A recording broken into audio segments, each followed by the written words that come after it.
오늘 우리에게 주시는 하나님의 말씀은 에베소서 4장 29절에서 32절까지의 말씀입니다. 무릇 더러운 말은 너희 입 밖에도 내지 말고 오직 덕을 세우는데 소용되는 대로 선한 말을 하여 듣는 자들에게 은혜를 끼치게 하라. 하나님의 성령을 근심하게 하지 말라. 그 안에서 너희가 구원의 날까지 인치심을 받았느니라. 너희는 모든 악독과 노함과 분냄과 떠드는 것과 비방하는 것을 모든 악의와 함께 버리고 서로 친절하게 하며 불쌍히 여기며 서로 용서하기를 하나님이 그리스도 안에서 너희를 용서하심과 같이 하라. 지난주에 이어서 오늘도 교회에 관한 이야기, 공동체에 관한 이야기를 여러분과 좀 나누려고 합니다. 진짜 교회가 어떤 모습이어야 할까? 이런 질문을 하게 되면 사랑하고 섬기는 것 해야지. 더 깊이 들어가 보면 용서하는 공동체여야지. 아마 이 이야기에 대하여 많은 분들, 여기 계신 분들이라면 다 그렇게 믿으실 거예요. 교회는 사랑하고 섬겨야지, 용서해야지. 그렇게 우리는 받아들이기도 하고 그렇게 이야기를 할 겁니다. 그러면서도 우리는 한편으로는 교회가 왜 이런 모습이지? 교회가 어떻게 이렇게까지 상처를 줄 수 있어? 내가 상처받았다고 이야기하기도 합니다. 그런데 이런 이야기 속에 이렇게 들어가 살펴보면 사랑해야 할 그리스도인들인 우리의 모습, 용서해야 할 우리의 이야기는 쏙 빠져 있는 것을 보게 될 때가 있어요. 교회가 진짜 사랑하고 섬기고 용서하는 공동체라고 우리가 믿는다면 그렇게 사랑하고 섬기고 용서해야 하는 사람들이 사실 우리인 거죠. 그런데 우리는 상처받았고 어떻게 교회는 용서하지 못하고 사랑하지 않는 모습만 보이냐고 말할 때가 많은 거예요. 우리가 교회인데 말입니다. 오늘 이 자리에도 우리가 젊은이 교회로 많은 우리 청년들이 모였습니다. 우리가 주변을 이렇게 살펴보지 않더라도 제가 여러분들 보면 다 마스크를 쓰고 계시지만 그 중에서도 다 여러분들의 개성이 보입니다. 정말 수많은 다양한 청년들이 그리고 많은 사람들이 교회에는 모이죠. 그런데 이렇게 다양한 사람들이 모여서 이런 사람들 안에서 사랑만 하고 품어내기만 하고 감사하고 축복하는 일이 어떻게 늘 이루어질 수 있을까? 하나님의 백성다운 삶의 모습이 어떻게 늘 항상 이렇게 드러날 수 있을까? 아마 우리는 이 땅에서 육신을 가지고 사는 존재이기 때문에 갈등이 없을 수는 없을 것 같아요. 하지만 그러나 그 갈등을 어떻게 넘어가는지는 그리스도인으로서 달라야 할 거라고 저는 믿습니다. 결국 이 갈등을 어떻게 넘어서서 우리가 사랑만 하고 용서만 하고 살 수 있을까요? 여러분, 세상은 여러분들에게 사랑만 하고 사는 삶, 용서만 하고 사는 삶 너무 억울하지 않아? 너무 구질구질하지 않냐? 그런 이야기를 우리에게 들려줍니다. 나쁜 캐릭터가 멋져 보인다는 정말 말도 안 되는 이야기를 우리에게 막 마음에 심어주기도 하잖아요. 착한 청년, 매력 없다. 이렇게 세상이 우리에게 가르칩니다. 그런데 진짜 그런 걸까요? 말씀은요, 전혀 다른 삶으로 우리를 초대합니다. 오늘 우리가 읽은 32절 말씀을 봅니다. 서로 친절하게 하며 불쌍히 여기며 서로 용서하기를 하나님이 그리스도 안에서 너희를 용서하심과 같이 하라. 그리스도 안에서 너희를 용서하심 같이 행하는 삶이란 어떤 걸까요? 내가 용서받은 자임을 경험한 자, 내가 진짜 용서받은 자임을 누리고 경험한 자로서 실제 삶에서 우리가 용서하고 사랑하며 사는 거예요. 그렇게 살 수 있다는 이야기를 하고 있는 겁니다. 여러분, 한몸 공동체로서의 교회는요, 무슨 일을 하든지 가장 큰 동기가 있습니다. 한몸 공동체로서의 교회가 무슨 일을 하든지 그 동력이 되고 동기가 되는 것은 하나님께서 내게 한없는 사랑, 용서하심으로 다가오셨다는 거예요. 그것 때문에 우리가 모든 일을 감당하는 겁니다. 여러분, 우리가 청년의 시기를 보낼 때 이런 마음이 들 때가 있어요. 무슨 실수를 하고 잘못을 했는데 아마 어떤 사람도 날 이해해 주지 못할 거야. 내가 내 생각으로 이걸 어떻게 좀 되돌려 보고 싶은데 도저히 방법이 떠오르질 않아요. 누구에게도 용납받을 수 없는 일을 내가 한 것 같아요. 세상에 어떤 기준을 갖다 놔도 이거 누가 날 받아줄 수 있을까? 진짜 엎질러진 물을 담을 수 없는 것처럼 내 삶을 누가 용납해 줄 수 있을까? 여러분, 이런 상황에 놓였던 적이 있습니까? 아마 청년의 시기에 이와 비슷한 일들, 마음의 문제를 아마 여러분 가지셨을 거예요. 그런데 아무도 용납해 줄 수 없는 그런 상황, 그 상황에 대한 책임을 사실 예수님께서 우리 대신 다 담당해 주셨어요. 생명을 주심으로 담당을 해 주셨어요. 그리고 우리에게 해 주시는 이야기는, 그래, 이제 너희에게 아무 죄가 없다 라고 말씀해 주시는 거예요. 그런데 문제는 이 사랑을 우리가 기억하고 있느냐는 거예요. 이 은혜를 우리가 기억하고 있느냐는 거예요. 여러분, 우리가 부모님의 사랑을 기억하지 못하고 부모님께 말도 막 할 때가 있죠.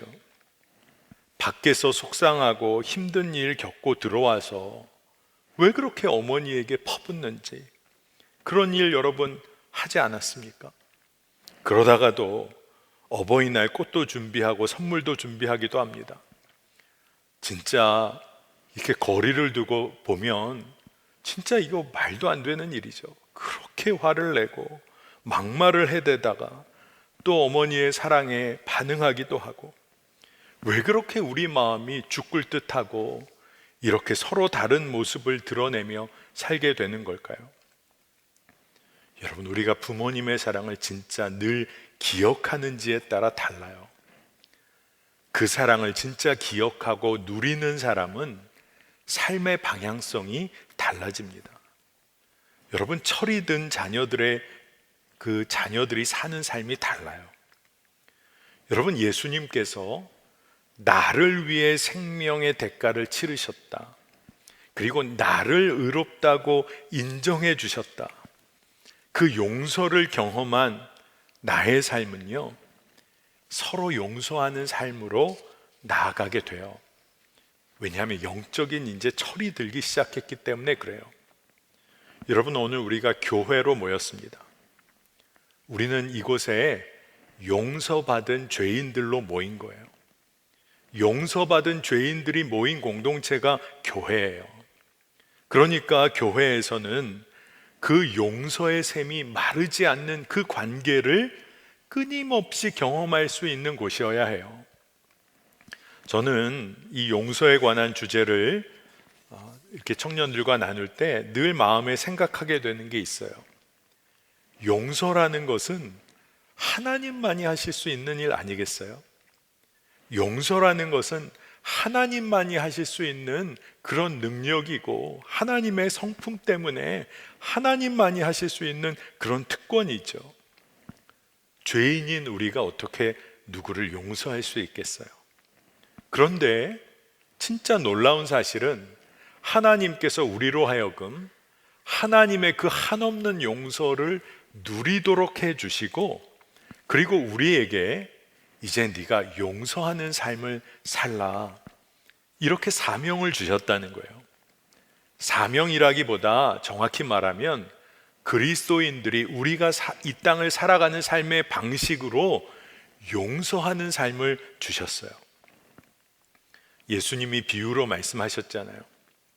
왕으로부터 1만 달란트 탕감 받고, 그리고 나가는 길에 자기에게 100데나리온 빚진 자 붙잡아 가지고 옥에 가두는 그런 본성을 가진 자들이 사실 우린 거예요. 여러분, 우리가 그만큼 무서운 존재예요. 그렇게 죄성을 가지고 있어요. 여러분, 은혜와 사랑, 그 용서하심을 진짜 누리지 못하고 사는 삶, 딴 사람 얘기가 아니에요. 100데나리온 자기에게 빚진 자 붙잡아서 옥에 가둔 자의 삶, 그 삶을 우리가 사는 거예요. 얼마나 건조하고 얼마나 시시비비만 따지려고 하는 삶입니까? 그런데 진짜 무서운 건요, 여러분이 그렇게 따지는 기준을 누군가가 여러분의 삶에 들이밀어서 그 기준으로 여러분을 평가하려고 한다면 여러분 어떠시겠어요? 왜 우리는 그렇게 다른 사람에게는 그렇게 엄격하고 자신에게는 또 한없이 관대한 삶을 살려고 하는 걸까요? 저는 청년들과 대화를 나눌 때 그런 얘기 합니다. 청년의 지금 시기까지 오면서 누군가가 우리를 용납해주고 이해해주지 않았다면 우리가 지금 이 자리에 정말 설 수 있었을까? 청소년기, 사춘기를 지났던 나의 모습을 부모님이 이해하고 용납해주지 않으셨다면 어떠했을까?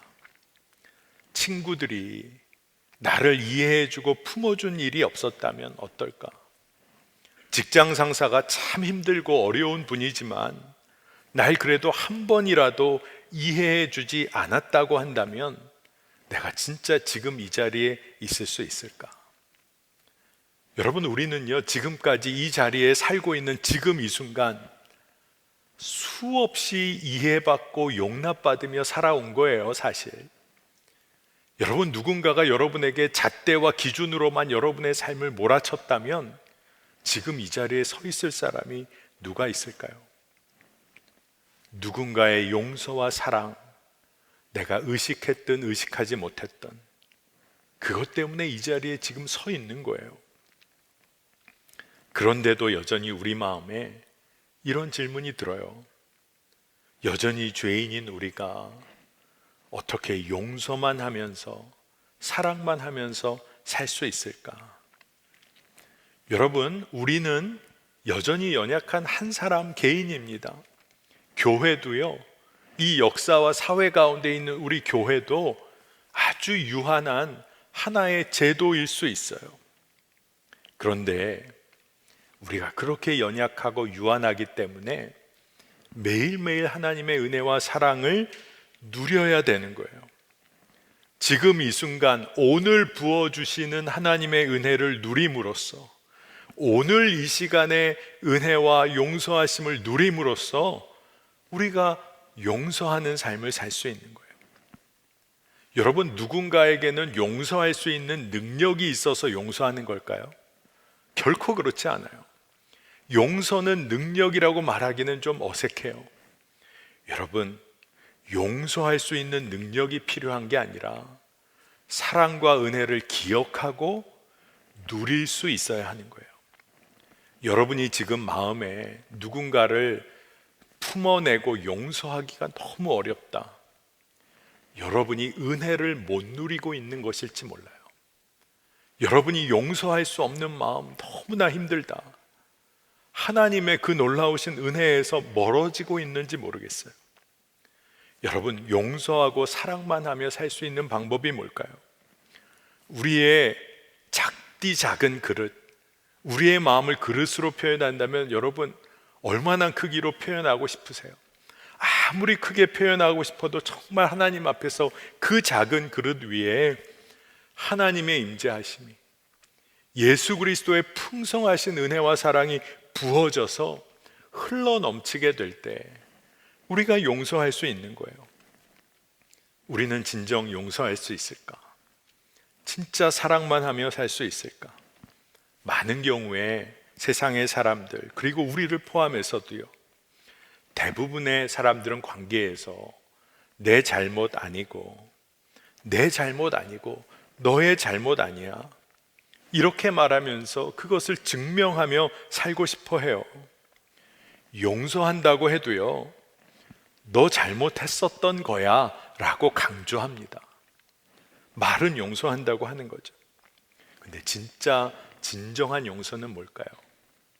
잘못을 드러내고 시시비비 가리고 이게 아니라 덮어주는 거예요. 물론 우리가 기억해야 할 것이 있습니다. 물론 용서를 받는 사람은 스스로 책임의 문제를 감당해야 합니다. 용서받았다고 해도 스스로 감당해야 될 대가와 책임이 있게 마련이에요. 그 책임과 대가를 잘 감당해야 그것이 진정한 용서를 이루는 굉장히 중요한 자양분이 됩니다. 그러나 그것은 용서받은 사람이 하나님과 이웃 앞에서 감당해야 될 몫이에요. 용서하는 사람은 어떻게 해야 될까요? 이미 용서했기 때문에 허물을 덮어주는 삶, 그리고 주의 마음으로 대하는 삶을 사는 거예요. 그렇지 않으면 용서했다고 하면서도 상대방을 평생 정죄하면서 살 수도 있어요. 그만큼 우리 본성이 무서워요. 그런데 오늘 제가 여러분과 함께 기억하자고 하는 이야기가 있어요. 우리가 사순절기를 보내고 있지 않습니까?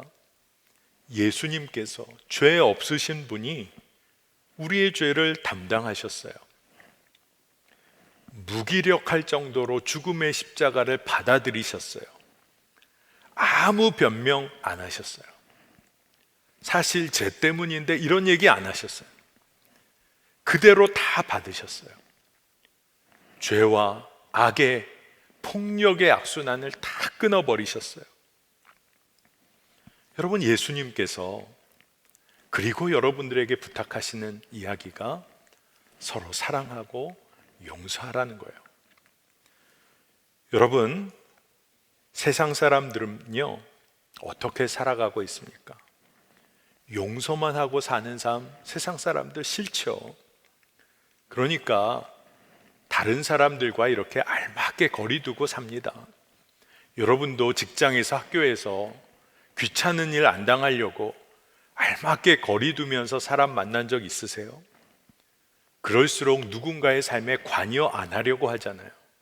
책임 안 지려고 하는 거예요. 용서하고 품어주는 삶 싫으니까 그냥 알맞게 거리 두고 살려고 해요. 책임의 현장에서 벗어나려는 거죠. 그런데 여러분, 우리는 창조될 때부터 누군가의 관계 때문에 그 관계로 인하여 내 존재가 설명되도록 창조되었어요. 하나님과의 관계에서 여러분들이 하나님의 자녀이고 피조된 하나님의 놀라운 보배예요. 육신의 부모님과의 관계에서 여러분이 아들과 딸이 된 거죠. 형제 자매들과의 관계에서 가족이 된 거예요. 직장 동료, 학교 친구들과의 관계에서 여러분이 한 명의 동료가 된 거죠. 교회에서 우리 어떻습니까? 젊은이 교회는 또래, 셀, 팀 통해서 우리가 믿음의 동지로 서로 이해하게 돼요. 아무리 지지고 볶는 그런 관계 가운데 놓여 있을지라도 그 관계 때문에 내 삶이, 내 존재의 의미가 설명되는 거예요. 나 혼자 잘났고, 나 혼자 쿨하게 살고 싶고, 혼자서 센 척하고 살고 싶고, 여러분 사실 얼마나 외로울까요? 자기 자신만 주장하며 사는 삶, 어떻게 내 삶의 의미를 설명할 수 있죠? 여러분 한번 잘 들어보세요. 관계에 대하여 헌신하는 삶이 없는 것, 이건 공허한 삶이에요. 내가 관계에 나의 사랑, 나의 마음을 드리는 그런 관계 없는 삶, 그건 정말 공허한 삶이에요. 제가 자녀가 하나 있는데 중학교, 고등학교를 기독교 대안학교를 보냈었어요. 그리고 저도 기독교 대안학교 보낸 대가를 치러야 됐어요. 부모 학교에 늘 다녀야 됐었습니다. 그래서 부모 학교 가서 선배 학부모님 이야기도 듣고 강의도 듣고 그런 시간들을 보냈던 때가 있어요. 근데 부모 학교에서 들은 선배 이야기예요. 자신에게 영향을 끼친 사람이 누구인가, 이런 질문을 선배의 학생이 대학 입시 면접 때 그런 질문을 받았다고 해요. 당신의 삶에 영향을 끼친 사람이 있다면 누굽니까? 여러분의 삶에는 누구죠? 근데 이 학교가 매 고난학습이라고 해서 학생들이 어떤 목적을 가지고 행군도 하고 산악 등반도 합니다. 이렇게 조를 짜서 학년을 뛰어넘어서 조를 편성해서 그렇게 하더라고요. 어려운 이들을 돕는 모금을 위해서도 그렇게 하고, 학생들이 그런 고난을 경험하면서 연합하고 기도하고 서로 사랑하는 삶을 훈련시키는 거예요. 근데 이런 고난학습의 경험이 있었던 이 학생이 대학 입시 면접에서 이 질문을 받은 거죠. 누구에게 영향받은 적 있냐? 근데 이 학생이 그 고난학습 때 이야기를 하면서 자기 고난학습조 선생님이 계셨는데, 그때가 우리가 지리산을 함께 등반하던 때였습니다.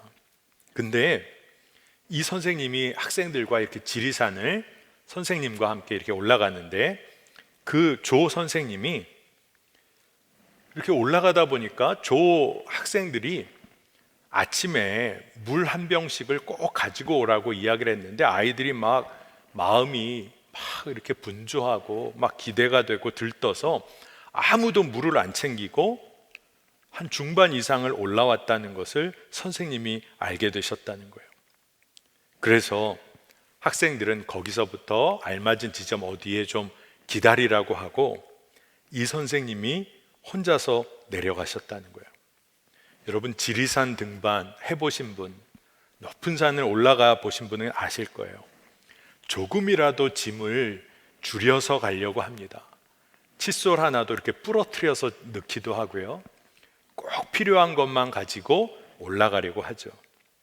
그런데 이 선생님이 밑으로 내려가서 자기 체력, 자기 상태 아무 이야기하지 않고 학생들에겐 아무 짜증도 내지 않고 산을 내려가서 그 학생, 자기 조 학생들의 물병 모두를 들고 다시 올라오셨다는 거예요.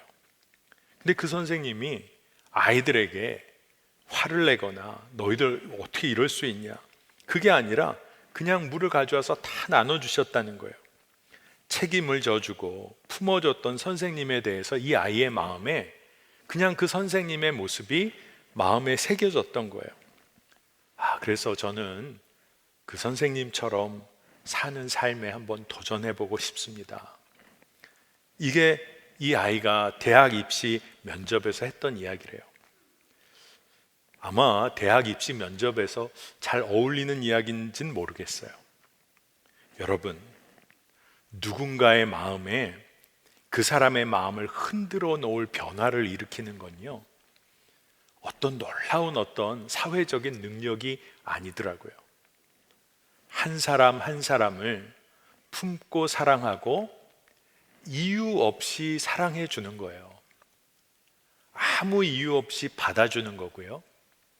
그리고 너 잘했냐 못했냐 이야기하기 전에 그 사람의 필요를 채워주는 거예요. 여러분, 헌신의 관계는 변화를 일으킵니다. 그런데 성서는요, 성경은 이것을 아주 적극적으로 표현을 해요. 에베소서 4장 15절에서 16절 말씀입니다. 오직 사랑 안에서 참된 것을 하여 범사에 그에게까지 자랄지라. 그는 머리니 곧 그리스도라. 그에게서 온 몸이 각 마디를 통하여 도움을 받음으로 연결되고 결합되어 각 지체의 분량대로 역사하여 그 몸을 자라게 하며 사랑 안에서 스스로 세우느니라. 이 이야기가 뭐죠? 교회는 그리스도를 머리로 해서 몸의 각 부분이 다 연합하고 연결되어 생명을 누리고 있다는 거예요. 그러니까 성경은 뭘 말하는 거예요?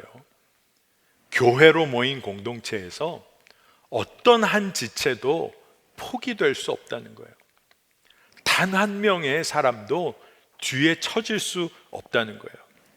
한 파트도, 어느 한 파트도 뒤에 남겨져서는 안 된다는 거예요. 저 친구는, 저 사람은, 저 팀은 이런 이유 때문에 남겨져도 돼요, 이런 말 있을 수 없다는 거예요. 왜냐하면 우리의 삶 자체가, 내 삶 자체가 그 사람, 그 친구들 빼고는 설명될 수가 없게 되어버린 거예요. 우리가 교회로 모였기 때문에 그래요. 여러분, 그렇기 때문에 교회는 사랑만 하고 용서만 하는 거예요. 교회의 근본이 용서하는 일, 놓칠 수 없는 거예요. 여러분, 교회가 어떻게 모인 겁니까? 예수 그리스도의 말로 설명할 수 없는 바로 그 사랑과 용서하심, 십자가 때문에 모인 거잖아요. 그러니까 우리가 모든 일을 하든 우리 삶의 모든 동기는 사랑과 용서여야 하는 거예요. 여러분, 이건 정말로 진리예요. 저는 그러면서 오늘 우리 청년들과 이 질문을 꼭 다루고 싶습니다. 우리는 진짜 우리 삶에서 진정 용서하며 살 수 있을까? 여러분의 대답이 뭔지 참 궁금해요. 여러분, 그런데 우리는 용서하며 살 수 있는 사람이에요.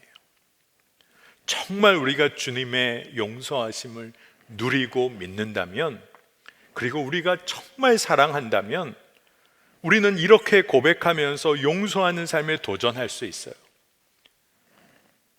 제 잘못이에요. 제 책임입니다. 제 허물이죠. 여러분, 사랑하는 사람을 위해서는 다 그것이 내 책임이고 허물이고, 그리고 내가 감당할 몫이에요. 그리고 사랑하는 사람을 위하여 내가 감당할 수 있다면 그게 진짜 기쁨이에요. 여러분, 어린 시절 부모님들이 여러분들을 어떻게 대하셨어요? 여러분이 밖에서 사고치고 들어올 때 누군가가 쫓아와서 붙잡고 혼내려 하면 어머님, 아버님 어떻게 하셨어요? 나중에 여러분들 엄청 혼내시더라도 그 상황에서는 뭐라고 하시겠어요? 죄송합니다. 제 잘못입니다. 이 아이 아무 잘못 없습니다. 제가 책임지죠. 그러면서 나중에 우리들 혼내셨더라도 부모님의 마음은 그 당시에는 다른 어른이 와서 막 윽박지르고 있을 때 그렇게 말씀해 주시잖아요. 그래, 괜찮아. 걱정 마라. 나중에 혼났을지는 몰라요. 하지만 그때 부모님의 마음은 품어주고 싶으신 거예요. 여러분, 사실 따져보면 사회생활하고 학교생활하는 우리 청년 여러분 잘못 아닐 수 있어요. 여러분 책임은 더더욱 아닐 수 있어요. 그래서 여러분이 따질 거 따지고 책임 물을 거 다 묻고 나면요, 그러면 여러분 깔끔할까요? 여러분, 이제 그 사람과는 더 이상 새로운 관계를 바라볼 수 없게 돼요. 그게 무서운 거예요. 부모님들께서 그렇게 속썩이는 자녀들 앞에서 왜 다 당신 잘못이라고 이야기하실까요? 자녀를 품으시려고 하는 부모의 마음 때문에 그런 거예요. 여러분, 교회로 모인 우리 공동체는 끝까지 용서하고 품는 관계 그 자체가 교회인 거예요. 왜냐하면 우리는 주 예수 그리스도 안에서 새로운 관계를 꿈꾸기 때문에 그래요. 코로나의 이런 상황을 우리가 보내면서 최근에 코로나 이후의 삶은 어떨까 많은 사람들이 이야기를 합니다. 그리고 교회 안에서도 교회 공동체는 코로나 이후를 대비하면서 뭘 준비해야 할까 수많은 연구와 또 글들이 나오고 있더라고요. 그런데 저는 뭘 준비해야 할까 한 가지 분명한 건 알게 됐어요. 교회가 더욱 분명하게 용납하고 서로 용서하는 일, 서로 사랑하고 품는 일을 진짜 더 준비해야겠다, 더 그것을 준비해야겠다라는 마음이 들었어요. 각자의 삶의 자리에서 교회로, 성전으로 서야 하는 우리의 삶이 더 많아질지 모르겠죠. 그때 우리가 진짜 사랑하고 용서만 할 수 있는 그런 교회로 서야겠다는 마음이 들어요. 아마 여러분들 말씀을 들으면서도 이런 질문이 있으실 것 같아요. 용서와 관련해서 해야 하는 일과 목사님, 할 수 있는 일은 다르지 않습니까? 용서를 해야 한다는 건 알겠는데 용서를 할 수 있는 겁니까, 진짜? 그런데 저는 여러분에게 거꾸로 묻고 싶어요. 여러분, 할 수 없는 겁니까? 하기 싫은 겁니까? 여러분, 우리는 늘 질문할 때 내가 용서할 수가 있는 걸까? 어떻게 용서하지? 근데 제 마음을 들여다봐도 용서의 문제에서 뒤로 한 걸음 물러가게 될 때 용서할 수 없는 것, 그게 아니라 하기 싫은 거더라고요. 꼴 보기 싫으니까 하기 싫고요. 내 상처받은 거 생각하니 하기 싫더라고요. 그런데 청년 시기를 여러분 정말 한번 살펴보세요. 청년 시기가 왜 그렇게 어려운 시기일까 생각해 보니까요, 마음대로 안 되는 때여서 힘든 시기더라고요. 공부하고 직장 가보고 꿈을 꿔보고, 근데 마음대로 안 되는 거예요.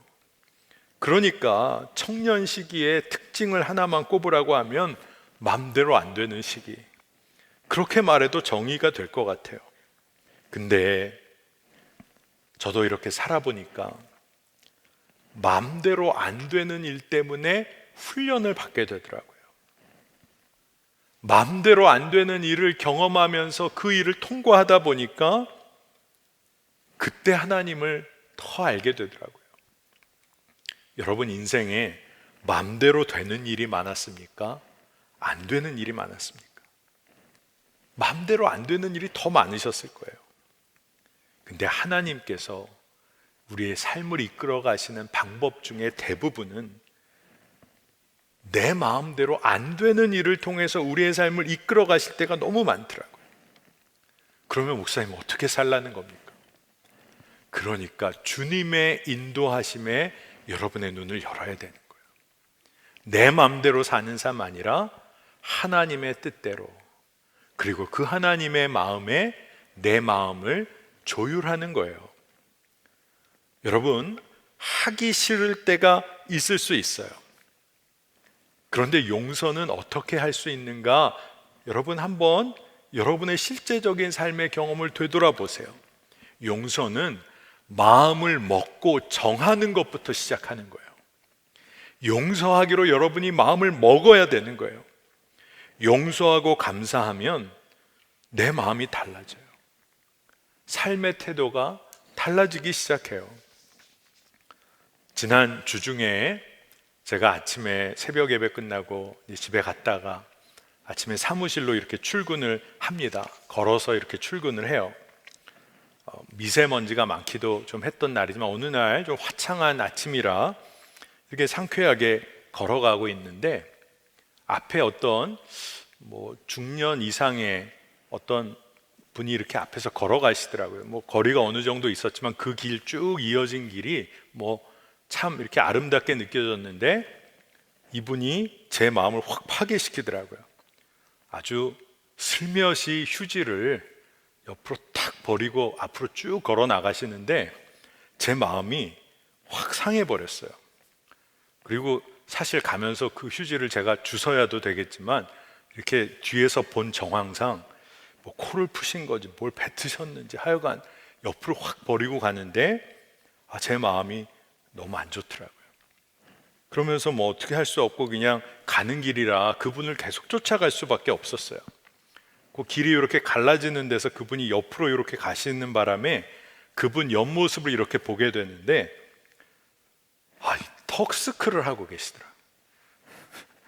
그러니까 마음이 안 좋은 데다가 판단하는 마음이 확 올라오는 거예요. 저 사람은 진짜 자기 마음대로 사는 사람인가, 그런 생각이 확 올라오더라고요. 근데 순간 제 마음에 또 한 가지 생각이 드는 게 저분은 휴지 버리는 거, 마스크 그냥 맘대로 쓰는 거, 그걸로 맘대로 사신다면 나는 내 나름대로 내 맘대로 사는 부분이 있지 않은가, 그런 생각을 해봤어요. 진짜 짧게 한번 해봤어요. 그러면서 주님 앞에 내가 정직히 서면 되는 일이지, 그리고 정죄하고 판단할 일이 아니라 아쉬운 모습을 보게 되면 내가 그분을 주님께 올려드리며 기도할 수는 있겠구나, 그 마음이 들더라고요. 여러분 어떠세요? 용서하고 품어내는 일, 사랑만 하는 일, 그거 어려우세요? 근데 그 사람을 주님께 올려드리며 기도할 수는 있지 않을까?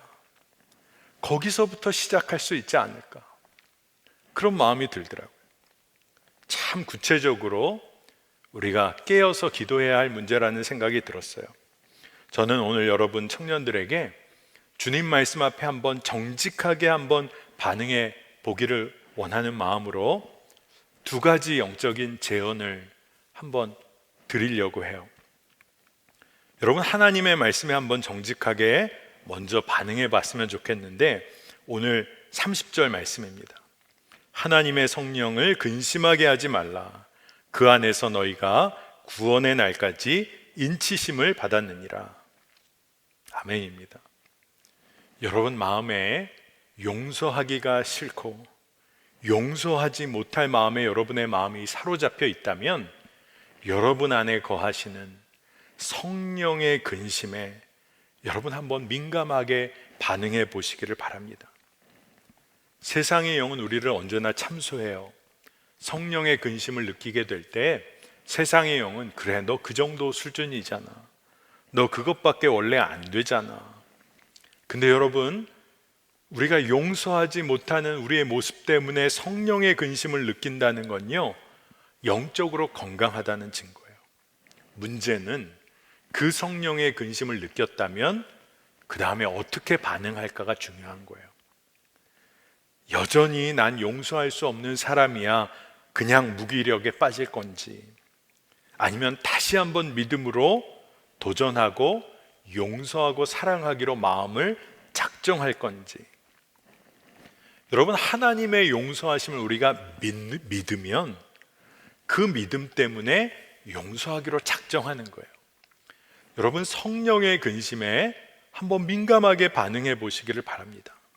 두 번째가, 여러분 분을 내고 화를 내는 일, 우리가 조심하는 한 주를 한번 보내보면 좋겠어요.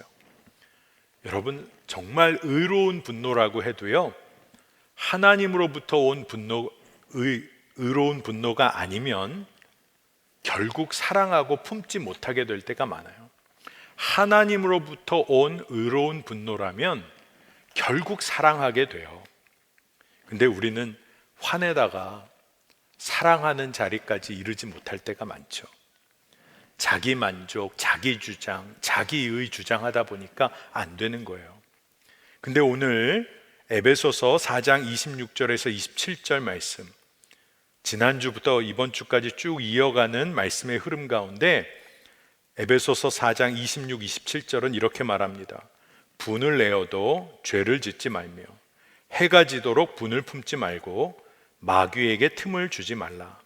아주 정확하게 이야기해요. 분을 내지 말고, 분 때문에 죄 짓지 말고, 그거 갖고 하루 넘겨서 마음 끓이지 말고, 그리고 그렇게 하지 않아야 마귀에게 틈을 주는 것 아니다. 저는 하루 넘기지 말라는 이야기가 참 의미심장하다는 생각이 들어요. 제가 결혼 주례하는 커플들과 미팅을 할 때 청년에게 꼭 부탁하고 숙제를 내줍니다. 나중에 부부싸움을 하게 될 거야, 예언을 해줘요.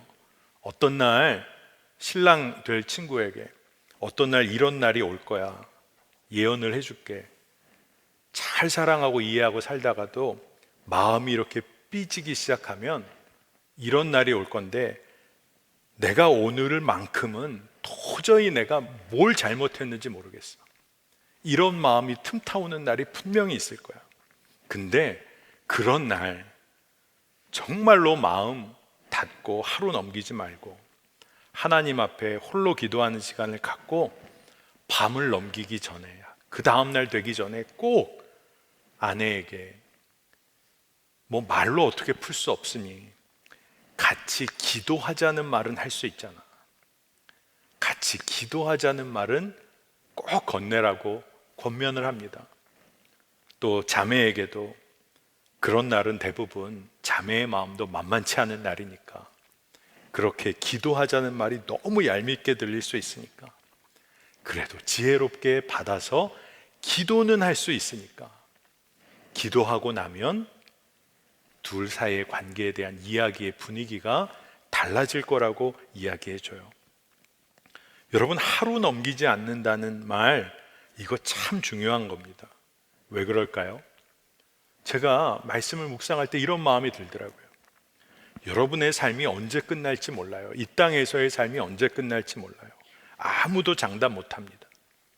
오늘 매일매일의 삶을 진짜 말씀 가운데 하루를 정리하고 매일매일 하루를 용서함으로 정리하고 매일매일 하루를 사랑하고 베푸는 것으로 마무리하지 않으면 여러분, 어느 순간에 여러분의 삶의 마지막 순간이 닥쳤을 때 여러분, 이 땅에 남겨진 자들이 여러분의 삶을 어떻게 평가할까요? 어느 날 밤에, 지난 밤에 여러분이 진짜 독하게 싸웠어요. 근데 그 다음날 아침 하나님 부르심을 받았다.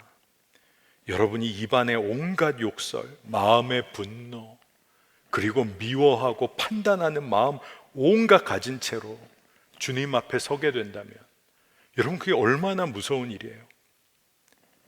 여러분, 그렇기 때문에 사실 분을 품지 않고 용서하고 사랑하는 일은요, 다른 사람 위한 게 아니에요. 사실 여러분을 위한 거예요. 용서만 하고 사랑만 하는 삶, 이 말씀은요, 내가 용서받고 사랑받는 삶으로 초대받는 거예요. 우리의 삶은 이웃과 살 수밖에 없는 존재예요. 여러분이 사랑만 하고 용서만 하는 삶을 산다. 이렇게 사는 삶은 어떤 믿음 때문에 가능한 줄 아세요? 우리가 주님의 사랑과 용서를 받은 사람이지. 이거 하나 믿고 그렇게 사는 거예요. 근데 그 믿음 때문에 여러분의 이웃이 여러분을 용서하고 사랑하는 삶, 여러분이 경험하게 될 거예요. 그게 하나님께서 우리에게 계획하신 일이에요. 그래서 교회는 하나님의 사랑과 용서하심, 구원의 언약 위에 세워진 공동체예요. 조건 없는 사랑을 우리가 누렸기 때문에 저는 이렇게 이야기하고 싶어요. 교회는 용서만 해요. 사랑만 합니다. 품어만 내는 거예요. 결코 변명하지 않아요. 교회는 세상을 향해서 책임지고 사랑해요. 아무리 세상이 핍박해도 교회는 사랑만 하는 거예요. 오늘 31절, 32절 말씀 우리가 함께 정말 마음을 다하여 좀 주목하면 좋겠습니다. 너희는 모든 악독과 노함과 분냄과 떠드는 것과 비방하는 것을 모든 악의와 함께 버리고 서로 친절하게 하며 불쌍히 여기며 서로 용서하기를 하나님이 그리스도 안에서 너희를 용서하심과 같이 하라. 아멘입니다. 이 말씀에 정직하게 우리가 한번 반응하는 한 주를 좀 보냈으면 좋겠어요. 삶의 모든 영역에서 주님을 드러내는 방법이 뭘까요? 우리가 용서받은 죄인들의 공동체로, 교회로 서로 용서함으로 매일을 사는 거예요. 그게 예수님의 십자가 사랑을 드러내는 가장 놀라운 통로라고 저는 믿습니다. 여러분, 한번 우리 믿음의 실험을 한번 해보십시다. 이번 돌아오는 한 주간 동안 여러분 마음 상하게 하는 사람 있으면, 여러분 정말 마음을 난처하게 하는 사람 만나면 이렇게 한번 하기로 우리 젊은이 교회 공동체가 한번 작정을 하고 나가면 좋겠어요. 첫 번째가 그 사람을 선한 말로 대하고 주님께 올려드리며 기도할 수는 있잖아요. 마음이 상하기도 하고 난처하기도 했지만 그분에게 선한 말로 대하고, 그리고 그 친구를 주님께 올려드리며 기도하는 일에 한번 도전해 봅시다.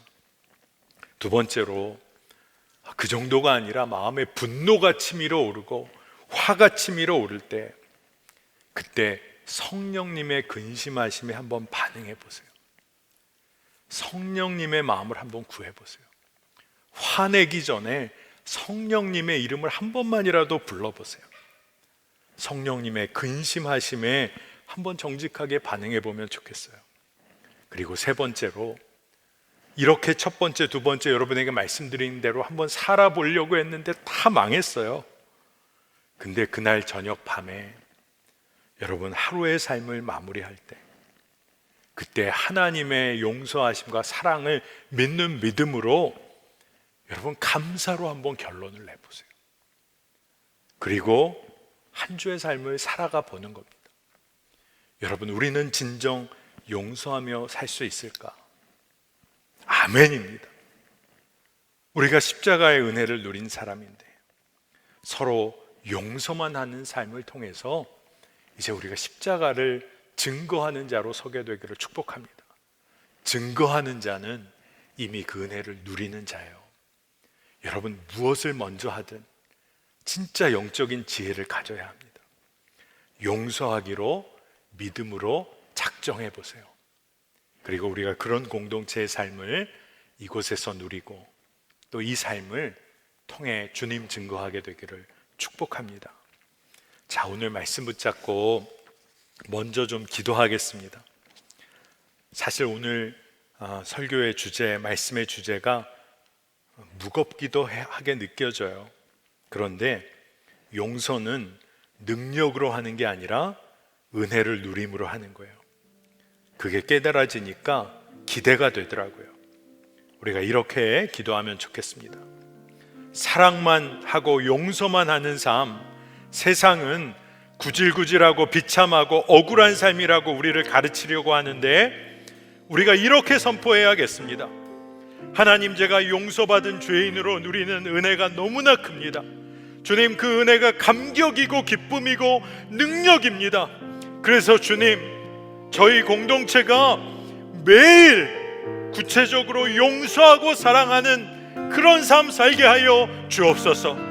그 사랑과 용서로 세상을 변화시키는 그리스도인의 삶, 교회의 삶 살게 하여 주옵소서. 우리 주의 이름 한번 부르고 기도하겠습니다. 주여,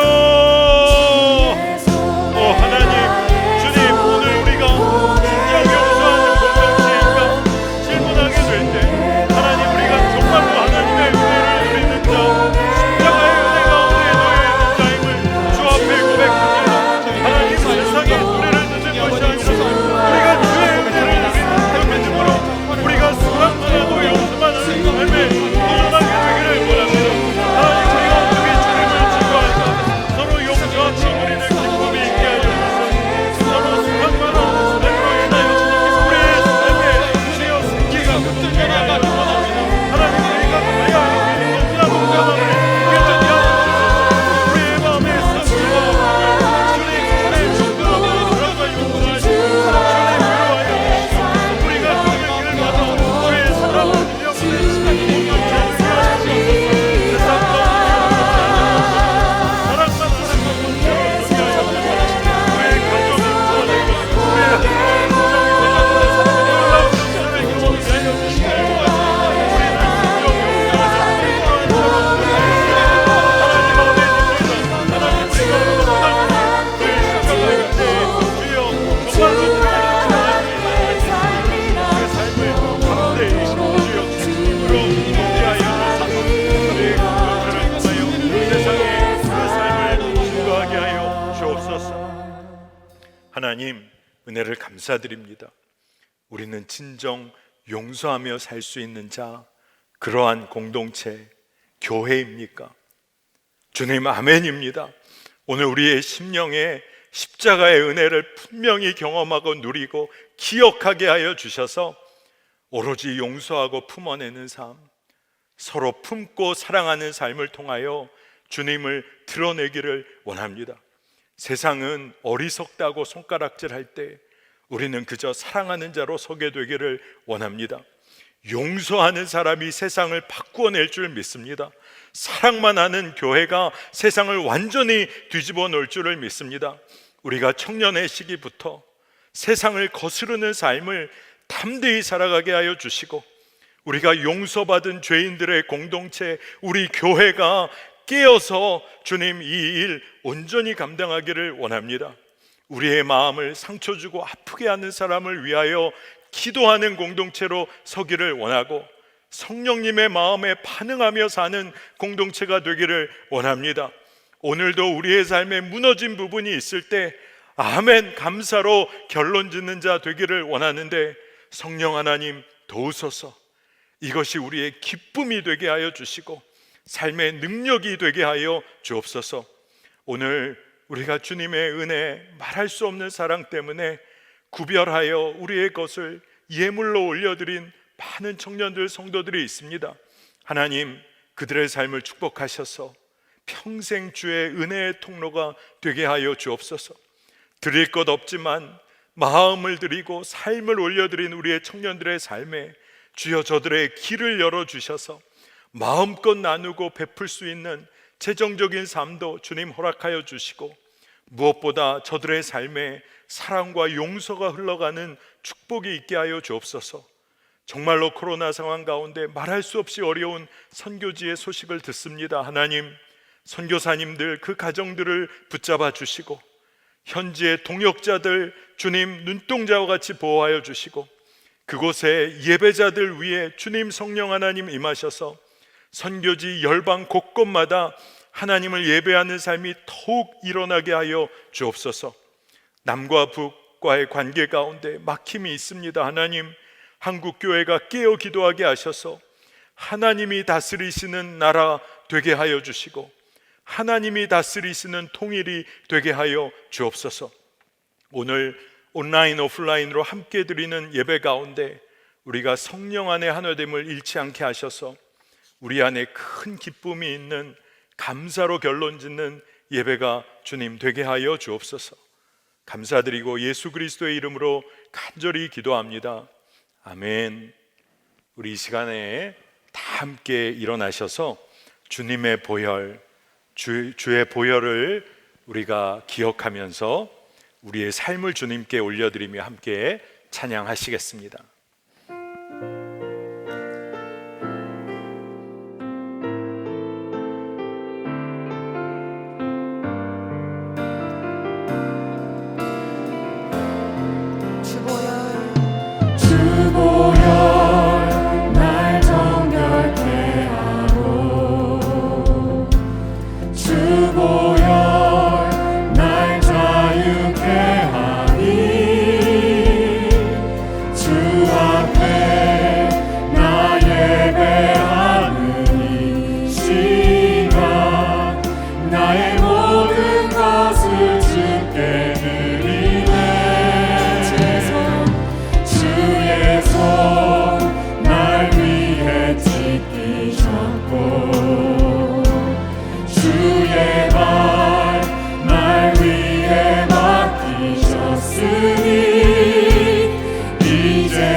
사는 것이 아니요 오직 주를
우리 주 예수 그리스도의 은혜와 하나님의 놀라우신 사랑하심과 성령님께서 우리 안에서 역사하시고 내주하심이 이제는 용서만 하는 삶, 사랑만 하는 삶을 통해 주 예수 그리스도의 십자가를 증거하기 원하는 사랑하는 청년들 성도들의 삶 위에 지금으로부터 영원토록 함께 하시기를 간절히 축원하옵나이다. 아멘.